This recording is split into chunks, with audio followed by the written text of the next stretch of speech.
Beautiful. Okay, so let me just go through. I'm going to go ahead and introduce myself. I am Kari Hall. I went to Grand Canyon University for my counseling program. Very fun experience. I'm an LPC and I'm also an Arizona board approved supervisor. I'm a certified therapist and an approved consultant with EMDRIA. So if anybody's ever looking for further consultation to either get certified or become a consultant themselves or just staff complex issues, I'm always down for that. Um, I do own my own private practice. I call it Revive Counseling and Consulting. It's online only, private pay, the whole nine yards. And so I do a lot of that stuff. I like to say that my specialty area is going to be the focus of dissociative disorders, personality disorders, and then chronic pain or chronic illness due to emotional suppression. So some of those complex areas. And I also work a lot with a company called Mindemics. It's a company my friend started for just a hub where all of us therapists can kind of gather, similar to what we're doing today, where we develop different curriculums, we put on different trainings, and we do different consultation experiences, whether that's for business or for what I mentioned earlier in terms of getting certified or becoming an approved consultant. So that's a little bit about me. So when I was going through this, I was like, okay, we need a game plan. I want to touch on like everything that Ellie put together, such a comprehensive list. And I was like, this is beautiful and such a great starting point for me. And how the heck am I going to get through all this? But I'm excited.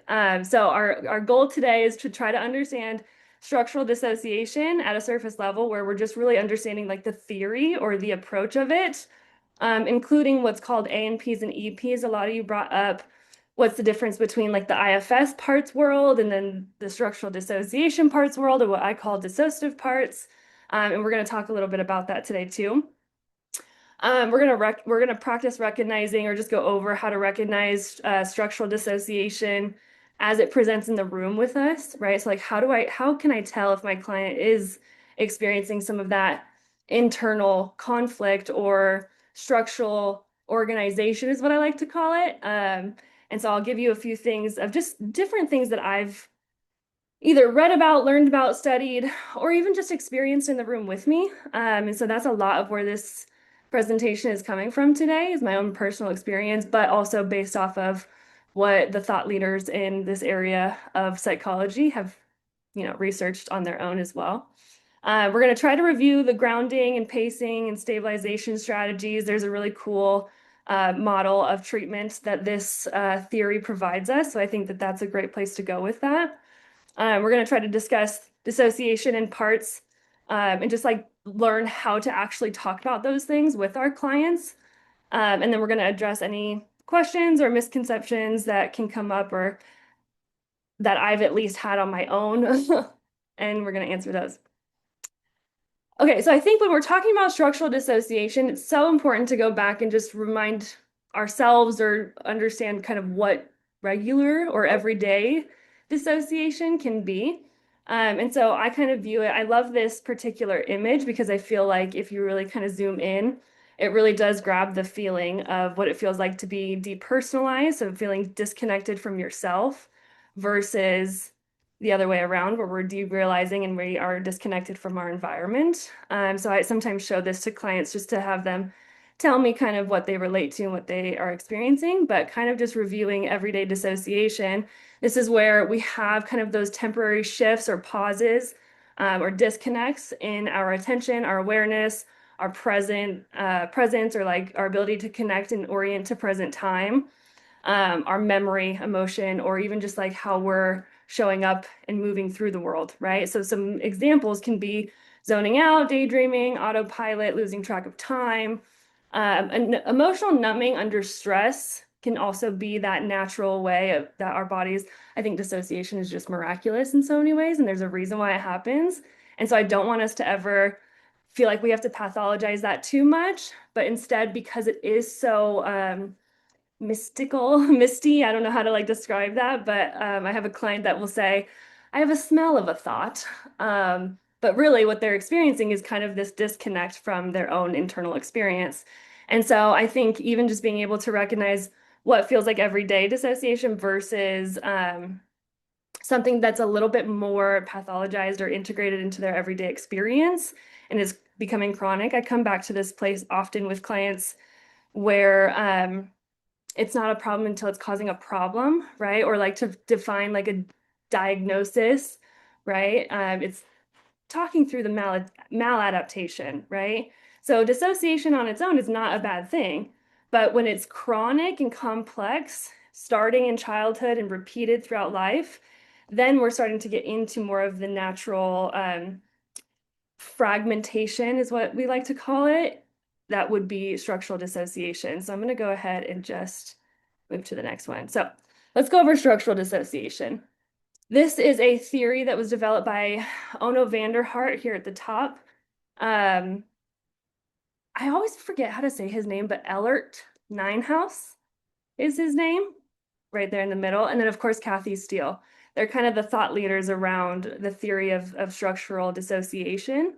I will say that, well, let me pause and go back. They came together, the three of them came together and wrote this book that I think is just profound. And it's called The Haunted Self. And it's about the structural dissociation and the treatment of that chronic presentation of trauma. And I think they just do a really good job at explaining what happens when it's not a single incident PTSD, right? And so if you guys are interested, that is where I would start. That book is also under an umbrella of like a series that Dan Siegel put together called the Norton Series of Interpersonal Neurobiology. And so when it comes down to it, my fascination is around interpersonal neurobiology. I'm not going to dive too deep into that stuff today because that's where we get the 12 hours of content from. But that is something that I highly encourage is learning the interpersonal neurobiology lens. I think The Haunted Self does a really great job at depicting that, and these three got together and created some good work. So going into the next couple of bullets, the theory of structural dissociation, like I said earlier, gives us a good framework to conceptualize what happens through chronic traumatization versus that single incident PTSD or a couple of big T traumas throughout life versus a repeated pattern of abuse, for example, at home every single day going forward, right? And so it helps us really understand like how the brain adapts to that and how it has to actually disconnect from itself in order to survive the environment, right? Um, condition fragmentation of awareness, memory, emotion, and embodiment, identity, and sense of self.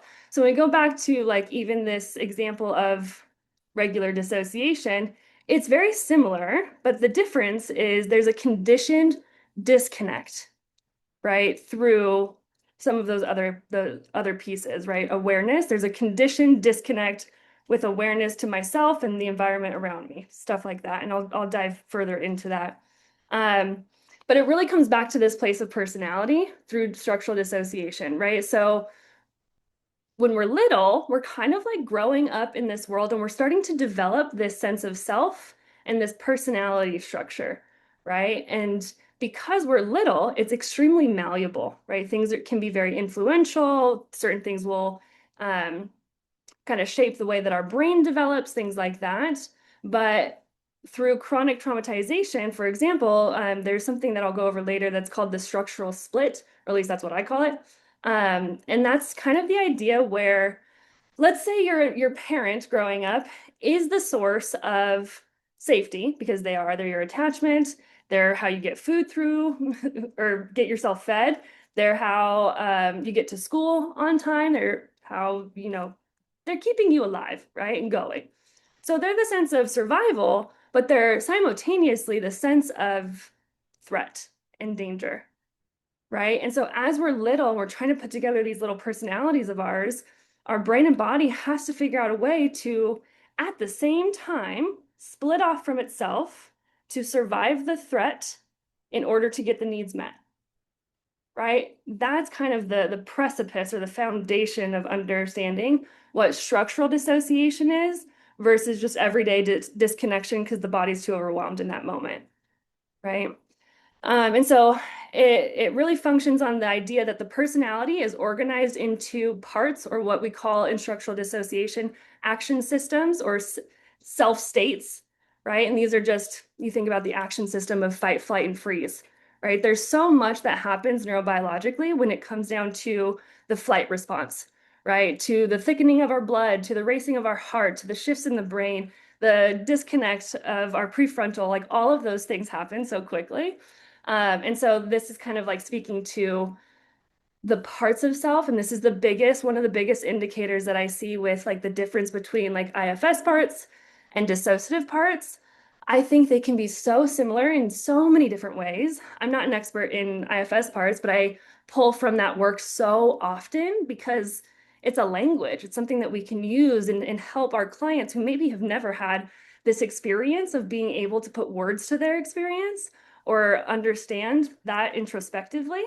And so I just love pulling from that information. But kind of going back, the biggest difference that I see is dissociative parts are more neurobiologically conditioned versus natural subpersonalities that can develop, kind of like the manager, the firefighter, or the exiled part, right? Those are still connected and there's access to them. They're malleable still in certain ways, they're collaborative. With dissociative parts, it quite literally is more about the biology of what's going on in that moment, right? Um, the whole theory gives us a beautiful way to understand those, like the levels of structural dissociation specifically. So when you get into that wheelhouse, you're looking at three different levels of dissociation.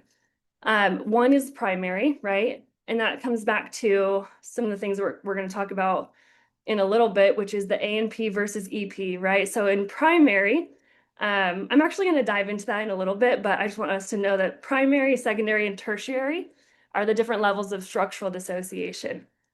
And then something else that structural dissociation gives us is a framework for how to actually go about treating somebody who might be experiencing a lot of that, right? So I do treat clients that have just kind of like the OSDD presentations where it's other specified dissociative disorder. I also have clients that have true DID and have been diagnosed way in the past and are, losing track of time because there's been new things that have come up in their life, things like that. And so it's just kind of a framework that helps us understand, how do I go about this? Because the neurobiology underneath all of it, it can be so fragile at times, or sensitive, or it responds based on what it understands of the biology that happened in the trauma, right? And so that's just a really cool framework that I love. Um, and then kind of going into parts and action systems. So ANPs, just real quick, are what we call apparently normal parts. Okay, these are parts of self that develop that are kind of organized around daily functioning, right? So this is going to be kind of like the therapist you, right? It's going to be the overachiever, overfunctioning part, the part of you that doesn't really take a lot of emotion to function, but you can kind of turn it on and just get shit done, for lack of better terms, right? And it's all around kind of avoiding the trauma, right? Avoiding having to think about it, feel about it, whatever it might be. These parts are really good. If you've ever had somebody who's experienced a whole lot of trauma since they were young, and they are one of the most logical people that you have ever met in your life, they might have a very strong ANP, right? Whereas emotional parts of self, I like to compare these parts of self to like IFS exiled parts, right? These are the parts that carry those emotions or the pain or the trauma, with the memories of what happened, or even just those survival responses of like the attachment cry that can happen if somebody leaves them, right? Or something like that, right? So emotional parts are organized around those traumatic memories, attachment injuries, and defensive survival responses. Okay. This is the structural split that I was talking about earlier. I'm actually going to just like drop you guys the worksheet that I really love. Uh, oh, I have admin restrictions. I'll send that to y'all either way. But this is actually a worksheet that I really like to pull from when I'm sitting in front of a client. So this might help just, learn a different way to talk about it with your clients and things like that. where I tell them or I help them understand that sometimes our biology will literally try to get its needs met and protect itself all at the same time. And sometimes it can show up in this way where we're needing that attachment. We're trying to act like everything's okay, but we're also knowing that the other shoe might drop because we're going to get a backhanded compliment or whatever it might be. So I like to talk about the structural split. There's no official language in the structural theory that talks about the structural split other than, this defense slash action system that can be activated. But I like to talk about it this way because I think that a lot of the times the attach system can be more of our understanding of how ANPs operate, right? So if you think about like trying to ignore all of your needs and abandon yourself in order to take care of the person and make sure they're okay, that can be very ANP like, right? Like, don't think about the trauma, don't think about the fact that dad just slapped you across the face, whatever it might be. Just do what he needs to get done and he'll be happy again, right? And we just kind of keep going. Ignore the trauma, ignore the stress. Whereas the defense system is very much more of like that EP presentation or emotional part presentation, where they might have those defensive responses or shutdowns, or they hold on to that pain or that unresolved trauma that can come with having to ignore all of your needs in order to tend to the environment, things like that. This is a random thing I put in here. This is how my brain works, okay? So these are images of something called desire paths. I don't know if it'll make sense right here, but I'm going to talk about it anyways. Desire paths are actually kind of like an understanding of like how landscapers or architects will be planning for development, like urban development and things like that. And they'll actually like wait until a path has been formed. So if you think about like right here is Ohio State, they actually waited for these paths to be formed before they went down and laid down the concrete, right? And so I like this image or this understanding of desire paths because our brain is just it's so similar, right? It'll experience one thing, and although I know I can get my needs met through X, Y, and Z, this part of me has learned that X, Y, and Z comes with a lot of pain or turmoil or whatever it might be. So instead, I'm just going to avoid and I'm going to learn how to get my needs met through a different path. But the thing is our brain learns in patterns, right? And so it'll reinforce that pattern, laying down more calcified or solidified routes of doing something. And then it creates that internal conflict. And that's where I see parts showing up the most, right? This part of me doesn't believe this and knows the logic, but this part of me thinks I'm a failure and that I'm about to get in trouble or whatever it might be, right? So just the way that my brain likes to conceptualize that. Okay, so I'm going to dig a little bit deeper into ANPs and EPs. So ANPs, again, apparently normal parts, they're avoidance based, right? They are organized systems to maintain that functioning or avoid that trauma or traumatic material and adapt to normal life demands. They're the let's just get it done kind of a part. So this is where they show up as functional parts, performers. They might be the caretakers in the room. They might be like your people pleasers or that compliancy type of part. And they also might be the intellectualizing part, right? So I deal with a lot of clients who've been kind of conditioned throughout their whole life to not have that introspection or not to identify or express emotions because emotions weren't, they weren't productive growing up. If they expressed themselves, mom and dad would get mad or whatever the case might be, right? So they learn to live in their logic brain, right? That can be very ANP like. And then EPs, again, kind of emotional parts, right? Survival-based systems that are organized more around that trauma, or again, avoiding the trauma. It wants to avoid the trauma. It wants to let you know that that's kind of what was traumatic in the past. And so it's trying to help us adapt to the future. And so some of these parts might show up as like the freeze or shut down part, the terrified part, shame parts, attachment or longing part. I have a client that calls this a limerence part, right? Things like that.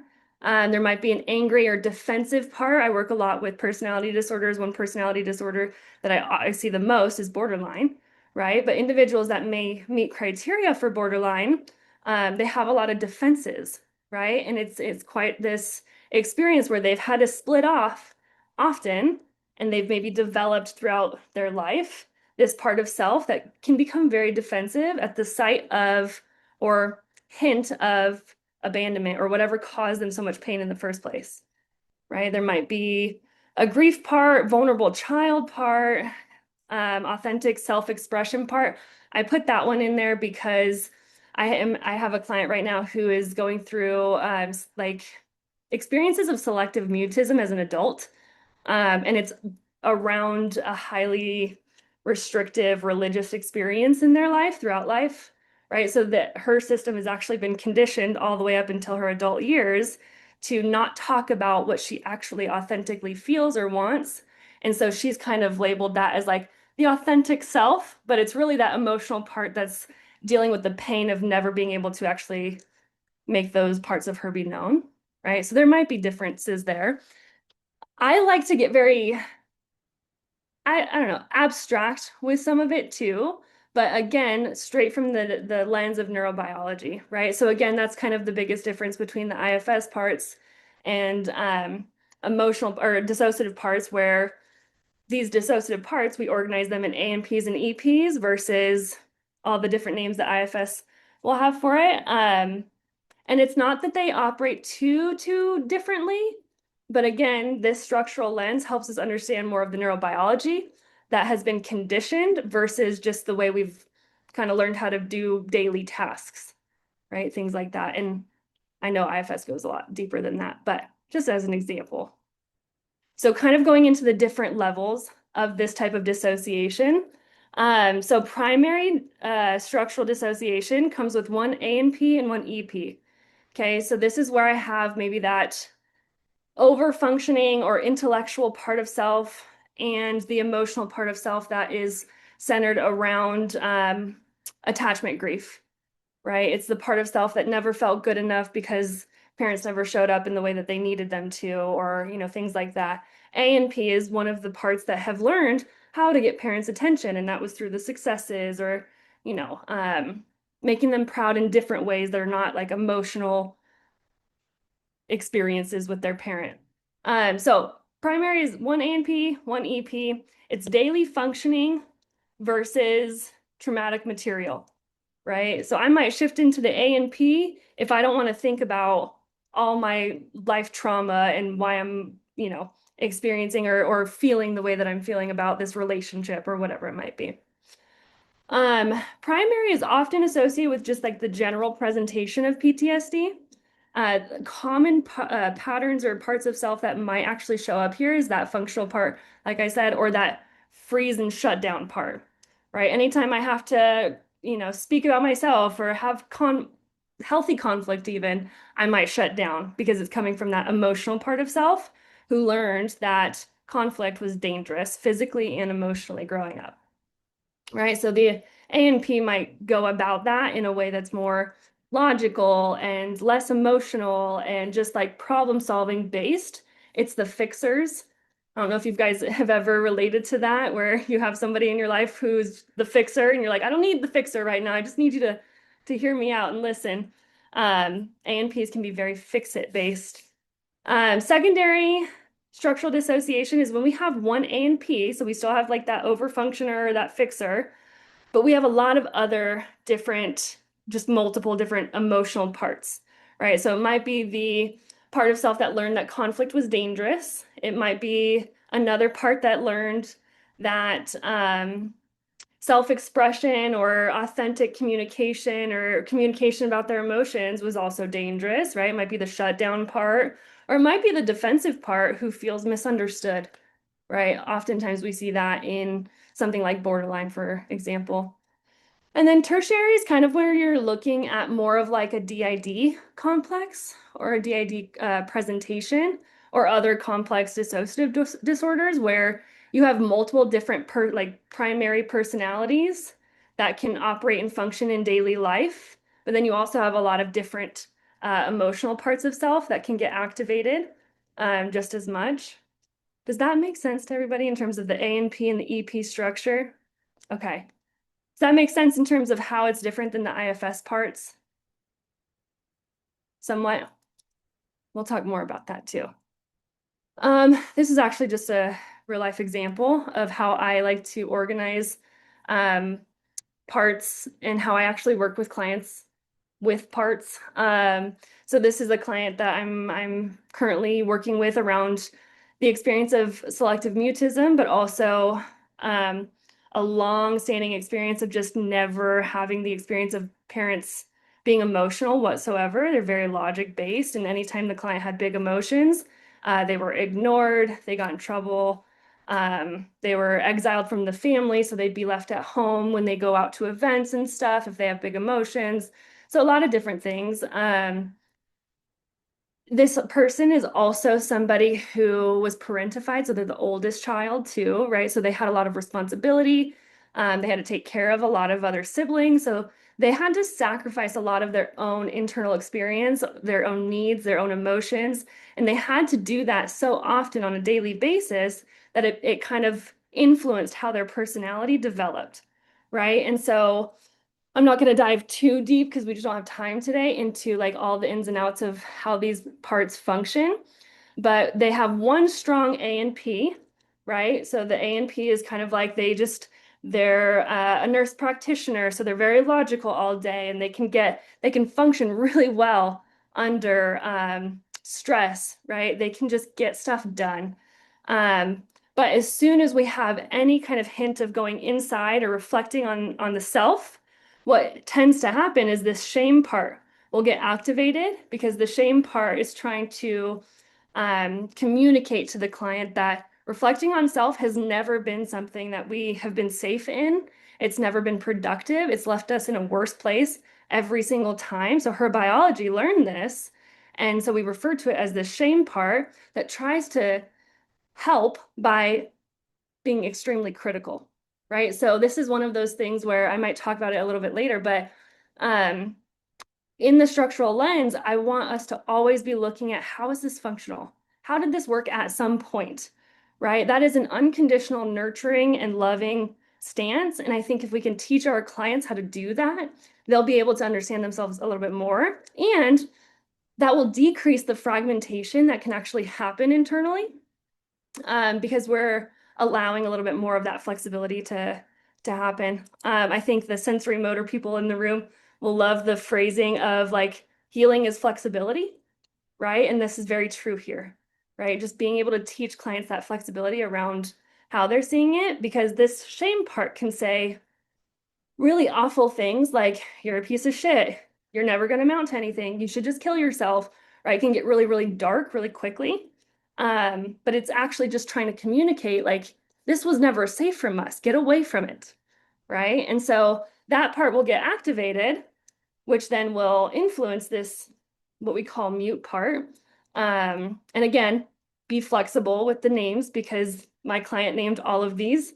And I think it helps her understand herself a little bit more. And this is where she will go totally silent. And it will be this internal experience where she says to me, I have a lot that I want to say, but it's almost like this wall. It's like different variations or levels to the silence that ends up happening, right? So I won't dive too deep into it, but we have a lot of different walls here in this mute part. And it's because there's levels to it for the client where she'll talk about some things, but if it gets too close to that vulnerability or too vulnerable, the client will go completely silent and actually feel physiologically that she can't say any words, right? And a lot of that keeps this, what she called the exiled part, um, keeps that part silent because that part comes with a lot of sexuality stuff. It comes with a lot of, authentic desires and things like that. And those were never safe growing up. So the part, her functional self, kind of stays away from that. I know that's kind of a lot, but that's kind of how I organize it with clients. But a different way to understand structural dissociation is through, I like everything on the spectrum. I don't know about you guys, I love the visuals. But I put this visual together because I'm trying to help just the comparison aspect of like what's structural dissociation versus, everyday dissociation. And this is where we see it's a lot more flexible and fluid, right? These are pretty normal responses of dissociation. We've got that autopilot, that zoning out, whatever it might be. But like you see up here, it's common, it's temporary. So we will return to baseline on our own through our own biology's functions, and it is very flexible, right? So we can kind of use that to our advantage or have more access and influence over that. Whereas once it gets into that structurally organized state, it's where I try to put like little walls around these bubbles here where it's a little bit more walled off and inaccessible, right? And so, yeah, trauma related, persistent, and organized around the ANPs and EPs. Hopefully that helps. Um, but going into, I don't know, Ellie, do you want me to keep going or is this a good time? This is all really great. Yeah, you can Okay. keep going. Okay. Um, I'm going to briefly go over just like the model of treatment that it provides us. Now, this is a model that's not special to just structural dissociation. This is actually a model that started way back when Pierre Genet was developing, the treatment of chronic traumatization or just trauma in general. But I think it's especially important in this particular model, and it's talked about a lot through the interpersonal neurobiology uh, series as well. And so structural dissociation also kind of gives us this model where phase one is safety and stabilization, right? And so if I don't have a lot of like awareness internally, or I've got these fragmentations that are happening that can create certain bodily reactions and I might not know why, then I'm going to want to learn my biology in order to learn how to regulate it and know what it needs so that when it starts to activate, I can maybe try to interpret it because we don't speak the same language. We have to learn each other, right? Our bodies speak a language and is very demanding too. It just doesn't speak the same language as our brain. And so we have to like practice learning it and then learning how to meet its needs in order to move to phase number two, right? So in safety and stabilization, phase one, this is where I'm focusing on regulation, grounding, safety, daily functioning, making sure you're brushing your teeth every day. Let's try to make your bed. Let's get some routine going. As the EMDR therapist that I am, I like to think of this phase as being like phases one and two for EMDR. So more focus on that, again, safety and stabilization, but resourcing and nervous system regulation and really trying to build that therapeutic rapport, gathering that information, learning how to contain certain things and set boundaries, right? And then learning each other so that we can kind of pace through trauma treatment. The second phase is moving into that trauma processing. So once we feel like, okay, I'm strong enough to start diving into that pool of all the unresolved trauma, um, I'm going to move into phase two where I might be titrating the processing of traumatic memories. I might be starting with a little bit of an experience, and then once I can feel about that and have tolerance and then bring that back down, I might move into something a little bit more distressing to think about. And that way, we're showing and teaching these parts of self how to operate in a way that's more effective for their life today. Um, and then, so this is phases 3 through 7 for EMDR. In my opinion, this is not anything that the book taught me or anything that I've learned in a training. This is just more how my brain sees the EMDR phases around the triphasic model specifically. Um, and so phase three being integration and reconnection, right? So strengthening identity, relationships, your purpose in life or meaning, and then being able to start building connections that are not just survival based, right? It's not just I'm dependent on you to regulate my emotions or I'm dependent on you to just not be alone. It's more so like I want to connect with this person because I'm genuinely interested and I feel excited about it. This right here, I think of as like phases 7 and 8, and then sometimes one and two, because I feel like in integration and reconnection, I'm also learning new things about the client, or their tolerance might actually just be building to where more information and more memories are starting to emerge because we're not as distressed and these parts don't feel as protective. Okay. Okay. We only have about 10 minutes left. And I could keep going, but I'm almost wondering if this might be more helpful, Ellie. Um, Real quick, let me go over at least the three indicators of like how to like pinpoint this in your sessions with clients. And these are generalizations, okay? So we can get very specific about it based on like what their face is doing or what their chest is doing or how they're just showing up as a whole. Um, but I like to pinpoint three different types or categories, let's say. So state dependent shifts are what we're looking for, right? So that means a person might think or feel or behave differently based on how they're actually feeling, right? And so let me rephrase that. They might experience or interact with you differently based on what their nervous system is doing, right? So if their nervous system is more anxious today, they might be responding to you or engaging with you in a more of a dependent or like attached way, right? For example. Whereas other sessions, they might show up and they might present in a very hyper independent place, right? Or something like that.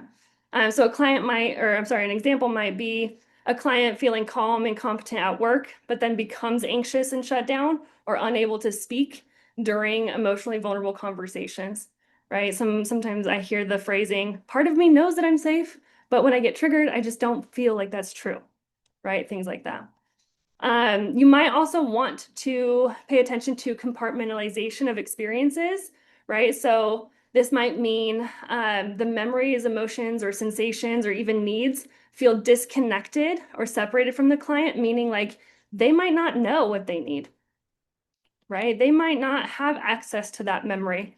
They might feel like it happened and think that it might happen, but they can't actually recall the memory occurring in like a visual or explicit memory context, right? So an example might be a client can talk super logically about a traumatic experience. These are the clients that are just like telling you their worst experiences of life, just straight face, and you're like, hold on. But then later can become overly emotional or overwhelmed without understanding why they're responding in that way, right? I have a lot of clients that will say, I hate that I get angry, and the first thing I do is cry.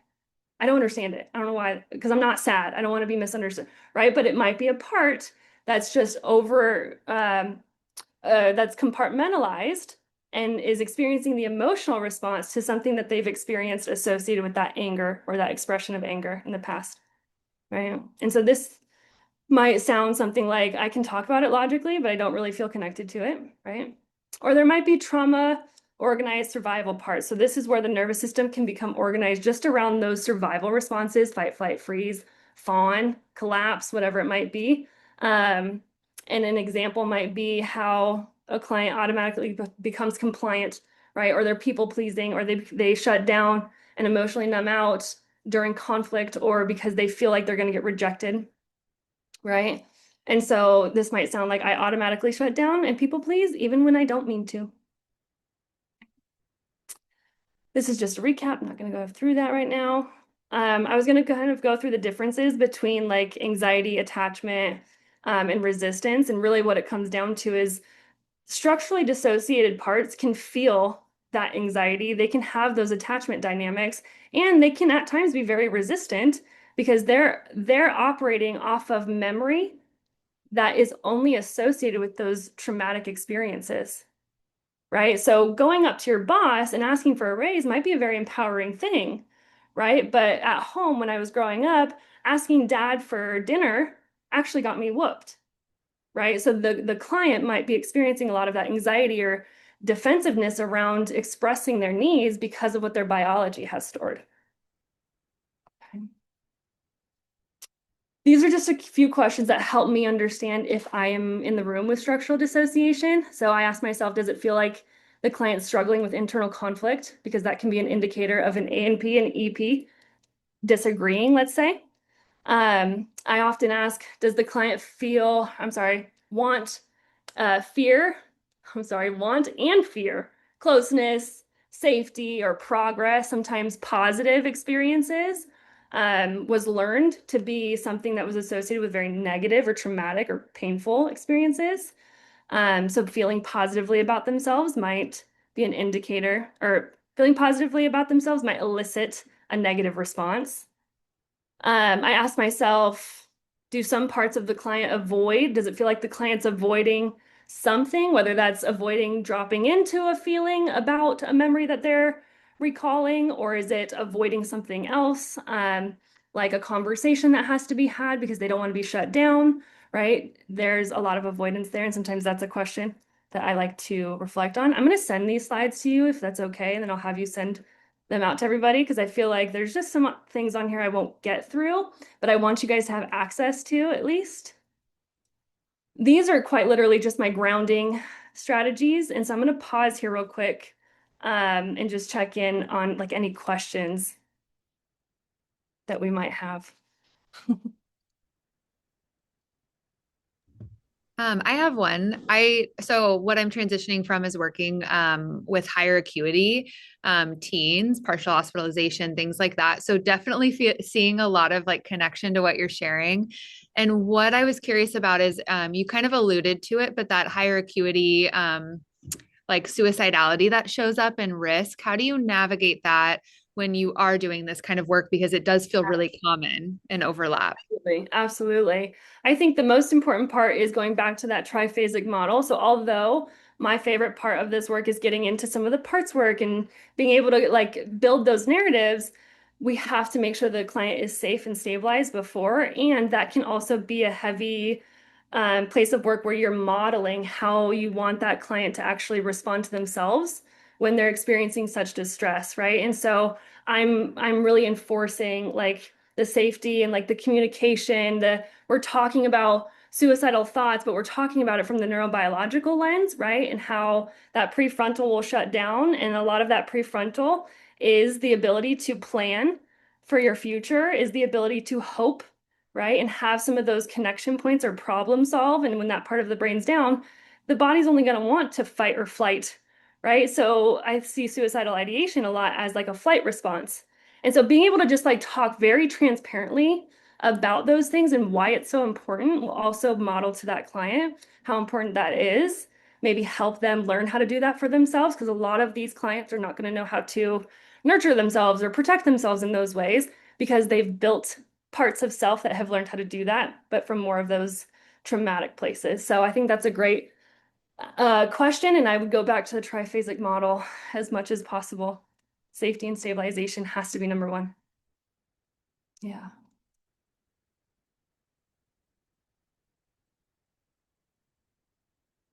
Any other questions?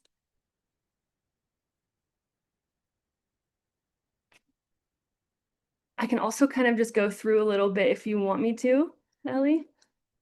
A little bit more of the slides. I'm not too sure what we're up for. Yeah, no, that's super great. I have a client at the top of the hour, so we might kind of close out here, but super interesting. I see a lot of translation into the IFS kind of parts model. Yeah. And yeah, super helpful. I'm curious to know more about like the longer training that you do, if you can speak to that and what that's like if folks are interested in more. Yeah. Yeah. Yes, absolutely. So we did a training last October that we recorded. We also sent it through EMDRIA, so it's available for NBCC credit, but it's also available for EMDRIA credit because it does include how to do more of those EMDR adaptations to clients that maybe are needing a little bit more titration, let's say, or EMD little r, whatever it might be. But I spend a lot of time talking about the interpersonal neurobiology piece and how that influences something like structural dissociation. Yeah, it's pretty in depth. So if you go to mindemics.co, I'll just send that to you right now. It's on I think the courses page. Yeah, here you go. And that you can access that training. It's 12 hours. It goes over as much as I could possibly fit into it. Yeah, and that's a good place to go because a lot of this stuff is in there, obviously, but it's a lot more in depth too. Awesome.